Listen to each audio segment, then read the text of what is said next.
মা কেক কেটেছে কেমন করে দেখেছো, আগে ব্লগে পাঠিয়ে দিয়েছে, আবার সেকেন্ড ব্লগে হলো এবার যাচ্ছি কোম্পানিতে, কেন কালকে ডিউটি আছে। আমি কোম্পানি থেকে এখন লিফটে আছি, আমি নিচে নামবো, নেমে ডাইরেক্ট এবার কোম্পানি রাস্তা থেকে যাব। লিফটের আমার জিও সিম, লিফটের জিওটা টাওয়ার নেয় না, তাই জন্য একটু প্রবলেম হচ্ছে। তো আমি পরে ফোন লিফটে নেমে গেলাম, এবার কোম্পানি যাব। কোম্পানি থেকে খাওয়া দাওয়া করে আবার আবার কথা বলবো, ঠিক আছে। ফ্রেন্ডস, আমি চলে এলাম কোম্পানিতে, এবার জামা কাপড় ছাড়বো।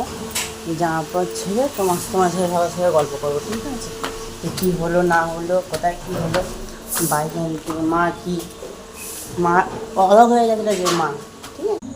হাই ফ্রেন্ডস, দেখলে কেরম করে কেক কাটলো আমার মা তো অবাক হয়ে গেছে।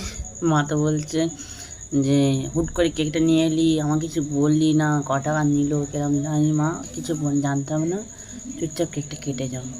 ভীষণ লাগলো, মা কেক কাটলো, তাই চলে এলাম। না ঝড় উঠেছে, প্রচুর ঝড় বৃষ্টি হবে কাল পর্যন্ত, তাই জন্য এখন রান্নাবান্না করবো, রান্নাবান্না করে খেয়ে শুয়ে পড়বো।